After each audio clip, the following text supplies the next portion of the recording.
La revolución científica del Renacimiento estableció una nueva astronomía en la que la Tierra dejaba de ser el centro de la creación. Su defensa valió a Galileo un proceso inquisitorial. Cuando, en el siglo XIX, el naturalista británico Charles Darwin formuló sobre bases científicas la moderna teoría de la evolución biológica en su obra El origen de las especies 1859, también las más aidadas reacciones procedieron de los estamentos eclesiásticos. El modelo evolutivo cuestionaba el origen divino de la vida y del hombre. Una vez más, y en ello reside la trascendencia histórica de la obra de Darwin, los avances científicos socavaban convicciones firmemente arraigadas, dando inicio a un cambio de mentalidad de magnitud comparable al de la revolución copernicana. Charles Robert Darwin nació en Shrewsbury el 12 de febrero de 1809. Fue el segundo hijo varón de Robert Warren Darwin, médico de fama en la localidad, y de Susanna Wadsworth, hija de un célebre ceramista del Staffordshire, Josiah Wadsworth, promotor de la construcción de un canal para unir la región con las costas y miembro de la Royal Society. Su abuelo paterno, Erasmus Darwin, fue también un conocido médico e importante naturalista, autor de un extenso poema en pareados heroicos que presentaba una alegoría del sistema linneano de clasificación sexual de las plantas, el cual fue un éxito literario del momento, por lo demás. Sus teorías acerca de la herencia de los caracteres adquiridos estaban destinadas a caer en descrédito por obra, precisamente, de su nieto. Además de su hermano, 5 años mayor que él, Charles tuvo 3 hermanas también mayores y una hermana menor. Tras la muerte de su madre en 1817, su educación transcurrió en una escuela local. En su vejez recordaría su experiencia allí como lo peor que pudo sucederle a su desarrollo intelectual.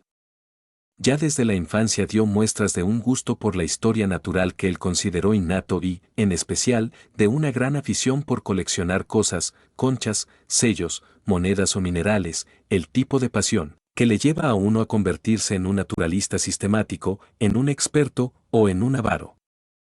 En octubre de 1825 Darwin ingresó en la Universidad de Edimburgo para estudiar medicina por decisión de su padre, al que siempre recordó con cariño y admiración, y con un respeto no exento de connotaciones psicoanalíticas. La hipocondría de Darwin en su edad adulta combinaría siempre la desconfianza en los médicos con la fe ilimitada en el instinto y los métodos de tratamiento de su padre. El joven Charles, sin embargo, no consiguió interesarse por la carrera, a la repugnancia por las operaciones quirúrgicas y a la incapacidad del profesorado para captar su atención. Vino a sumarse el creciente convencimiento de que la herencia de su padre le iba a permitir una confortable subsistencia sin necesidad de ejercer una profesión como la de médico. De modo que, al cabo de 2 cursos, su padre, dispuesto a impedir que se convirtiera en un ocioso hijo de familia, le propuso una carrera eclesiástica. Tras resolver los propios escrúpulos acerca de su fe, Darwin aceptó con gusto la idea de llegar a ser un clérigo rural y, a principios de 1828, después de haber refrescado su formación clásica, ingresó en el Christ's College de Cambridge. En Cambridge, como antes en Edimburgo y en la escuela, Darwin perdió el tiempo por lo que se refiere al estudio, a menudo descuidado para dar satisfacción a su pasión por la caza y por montar a caballo. Actividades que ocasionalmente culminaban en cenas con amigos de las que Darwin conservó un recuerdo, posiblemente exagerado, como de auténticas francachelas. Con todo, su indolencia quedó temperada por la adquisición de sendos gustos por la pintura y la música, de los que él mismo se sorprendió más tarde, dada su absoluta carencia de oído musical y su incapacidad para el dibujo, un mal irremediable, que, junto con su desconocimiento práctico de la disección, representó una desventaja para sus trabajos posteriores. Más que de los estudios académicos que se vio obligado a cursar, Darwin extrajo provecho en Cambridge de su asistencia voluntaria a las clases del botánico y entomólogo John Henslow, cuya amistad le reportó un beneficio inestimable, y que tuvo una intervención directa en 2 acontecimientos que determinaron su futuro, la expedición a Gales y, sobre todo, el viaje del Beagle. Al término de sus estudios en abril de 1831, el reverendo Henslow lo convenció de que profundizase en la geología, materia por la que las clases recibidas en Edimburgo le habían hecho concebir verdadera aversión, y le presentó a Adam Sedgwick, fundador del sistema cambriano. quien inició precisamente sus estudios sobre el mismo en una expedición al norte de Gales realizada en abril de ese mismo año en compañía de Darwin. 30 años más tarde, Henslow se vería obligado a defender al discípulo común ante las violentas críticas dirigidas por Sedgwick a las ideas evolucionistas. Pero la importancia decisiva de la figura del reverendo en la vida de Darwin se mide ante todo por el hecho de que fue Henslow quien le proporcionó a Darwin la oportunidad de embarcarse como naturalista con el capitán Robert Fitzroy y acompañarle en el viaje que éste se proponía realizar a bordo del Beagle alrededor del mundo. En un principio su padre se opuso al proyecto, manifestando que solo cambiaría de opinión si alguien con sentido común era capaz de considerar aconsejable el viaje. Ese alguien fue su tío y futuro suegro, Josiah Wadsworth, quien intercedió en favor de que su joven sobrino participase en la expedición. Entretanto, el propósito de viajar se había consolidado en Darwin desde meses antes. Cuando la lectura de las obras del naturalista alemán Alejandro Humboldt suscitó en él un deseo inmediato de visitar Tenerife y empezó a aprender castellano y a informarse acerca de los precios del pasaje. El 27 de diciembre de 1831 el Beagle zarpó de Davenport con Darwin a bordo, dispuesto a comenzar la que él llamó su segunda vida, tras 2 meses de desalentadora espera en Plymouth, mientras la nave era reparada de los desperfectos ocasionados en su viaje anterior y después de que la galerna frustrara 2 intentos de partida.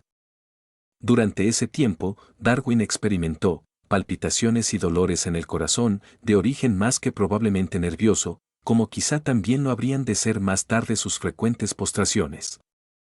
Sin saberlo, Darwin había corrido el riesgo de ser rechazado por Robert Fitzroy, ya que el capitán, convencido seguidor de las teorías fisiognomicas del sacerdote suizo Johann Caspar Lavater, estimó en un principio que la nariz del naturalista no revelaba la energía y determinación suficientes para la empresa. El objetivo de la expedición dirigida por el capitán Fitzroy era el de completar el estudio topográfico de los territorios de la Patagonia y la Tierra del Fuego, el trazado de las costas de Chile, Perú y algunas islas del Pacífico y la realización de una cadena de medidas cronométricas alrededor del mundo. El periplo, de casi 5 años de duración, llevó a Darwin a lo largo de las costas de América del Sur, para regresar luego durante el último año visitando las Islas Galápagos, Tahití, Nueva Zelanda, Australia, Mauricio y Sudáfrica.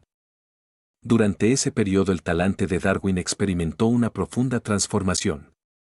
La antigua pasión por la caza sobrevivió los 2 primeros años con toda su fuerza, y fue él mismo quien se encargó de disparar sobre los pájaros y animales que pasaron a engrosar sus colecciones, poco a poco, sin embargo. Esta tarea fue quedando encomendada a su criado a medida que su atención resultaba cada vez más absorbida por los aspectos científicos de su actividad. El estudio de la geología fue, en un principio, el factor que más contribuyó a convertir el viaje en la verdadera formación de Darwin como investigador, ya que con él entró inexcusablemente en juego la necesidad de razonar. Darwin se llevó consigo el primer volumen de los Principios de Geología de Charles Lyell, autor de la teoría llamada de las causas actuales y que habría de ser su colaborador en la exposición del evolucionismo, desde el reconocimiento de los primeros terrenos geológicos que visitó, la isla de Santiago, en Cabo Verde. Darwin quedó convencido de la superioridad del enfoque preconizado por Lyell.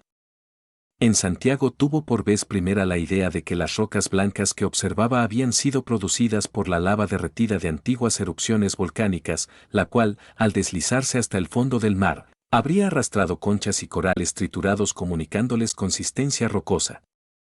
Hacia el final del viaje, Darwin tuvo noticia de que Adam Sedgwick había expresado a su padre la opinión de que el joven se convertiría en un científico importante. El acertado pronóstico era el resultado de la lectura por el reverendo Henslow, ante la Philosophical Society de Cambridge, de algunas de las cartas remitidas por Darwin. De entre los logros científicos obtenidos por Darwin durante el viaje, el primero en ver la luz sería la teoría sobre la formación de los arrecifes de coral por el crecimiento de este en los bordes y en la cima de islas que se iban hundiendo lentamente. Junto a esta hipótesis y al establecimiento de la estructura geológica de algunas islas como Santa Elena, es preciso destacar el descubrimiento de la existencia de una cierta semejanza entre la fauna y la flora de las Islas Galápagos con las de América del Sur, así como de diferencias entre los ejemplares de un mismo animal o planta recogidos en las distintas islas, lo que le hizo sospechar que la teoría de la estabilidad de las especies podía ser puesta en entredicho. Fue la elaboración teórica de esas observaciones la que, años después, resultó en su enunciado de las tesis evolutivas.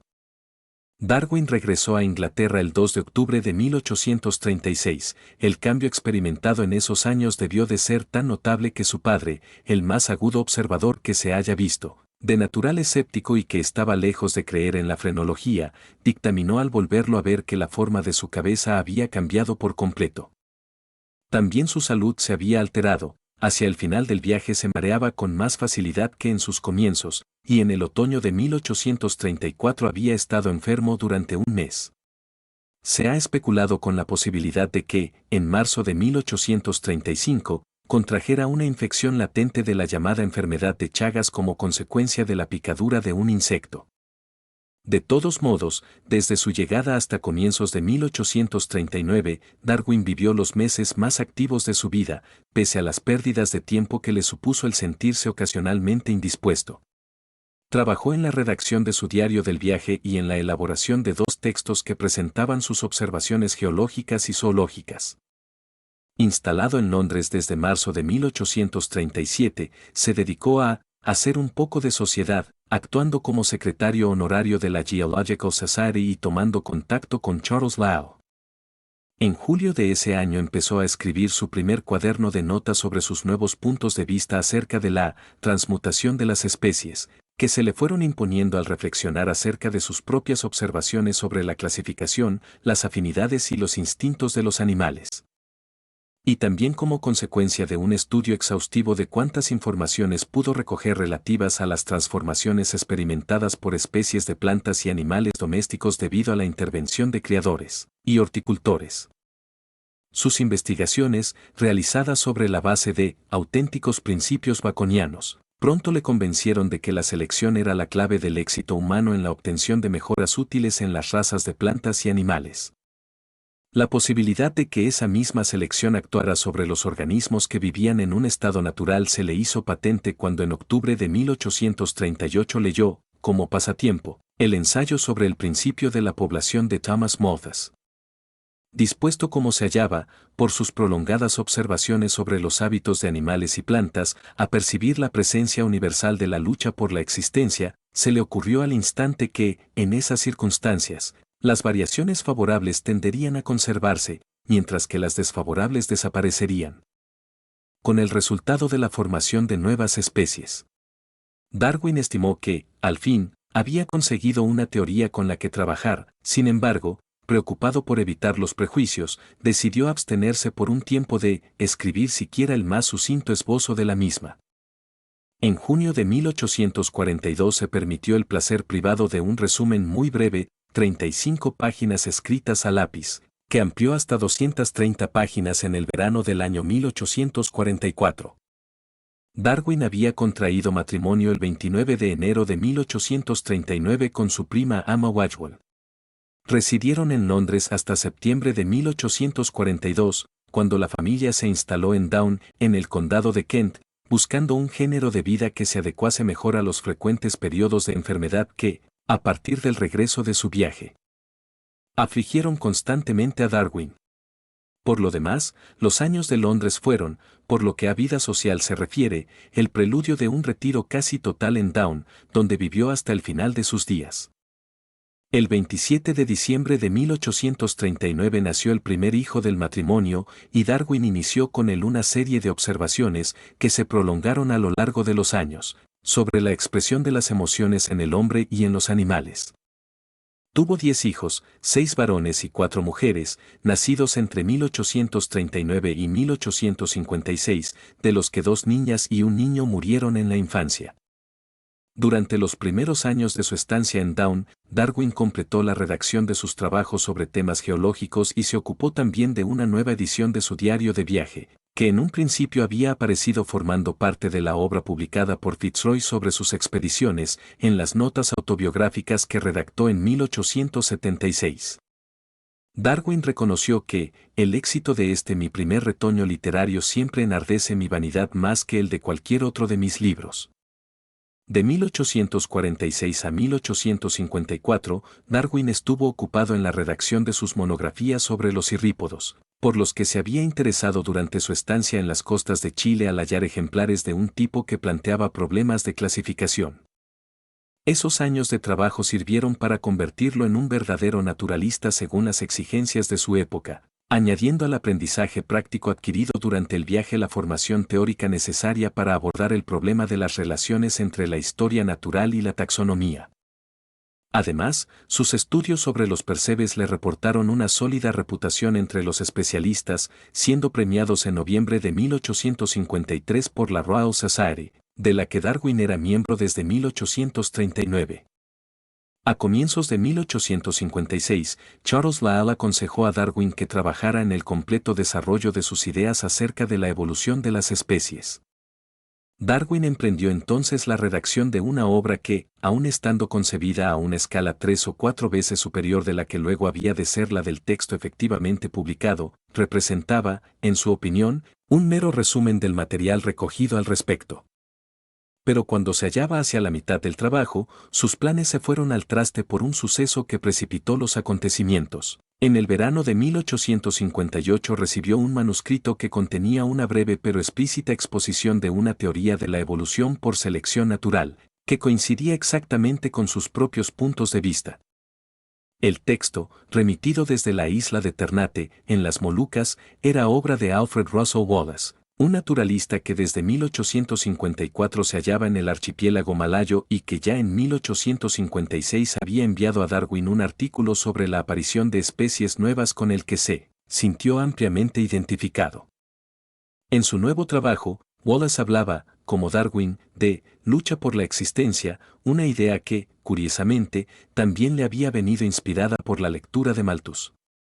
Darwin puso a Lyell en antecedentes del asunto y le comunicó sus vacilaciones acerca de cómo proceder respecto a la publicación de sus propias teorías, llegando a manifestar su intención de destruir sus propios escritos antes que aparecer como un usurpador de los derechos de Wallace a la prioridad. El incidente se saldó de manera salomónica merced a la intervención de Lyell y del botánico Joseph Dalton Hooker, futuro director de los Kew Gardens creados por su padre y uno de los principales defensores de las teorías evolucionistas de Darwin, con quien le unió una estrecha amistad desde 1843.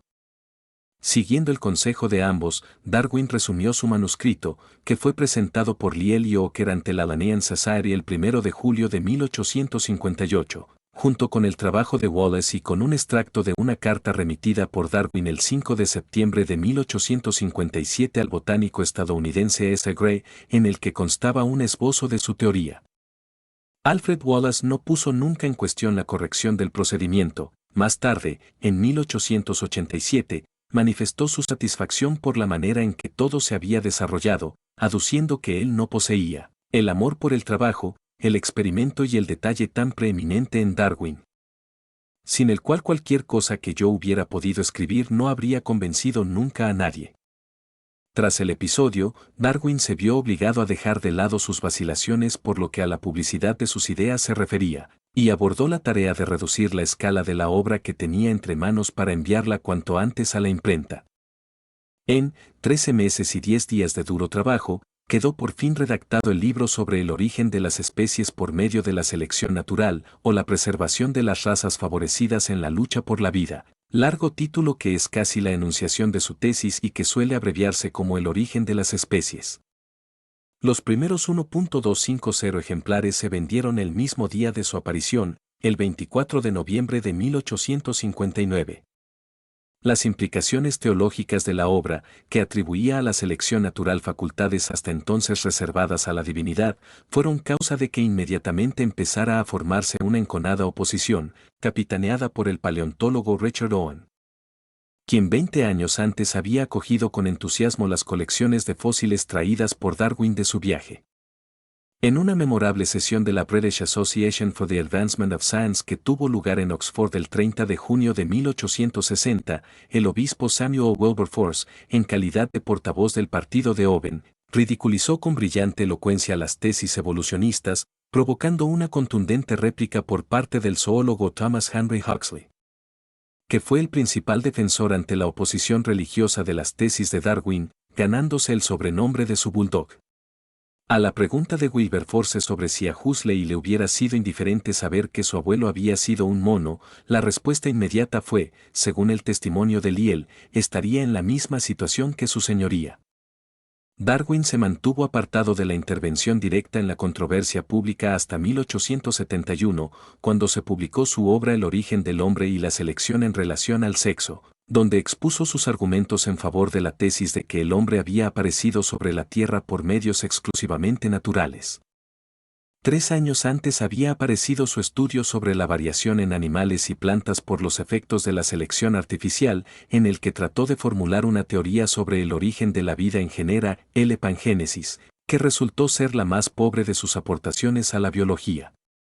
En 1872, con la expresión de las emociones en el hombre y en los animales, obra seminal de lo que luego sería el estudio moderno del comportamiento, Darwin puso fin a sus preocupaciones por los problemas teóricos y dedicó los últimos 10 años de su vida a diversas investigaciones en el campo de la botánica.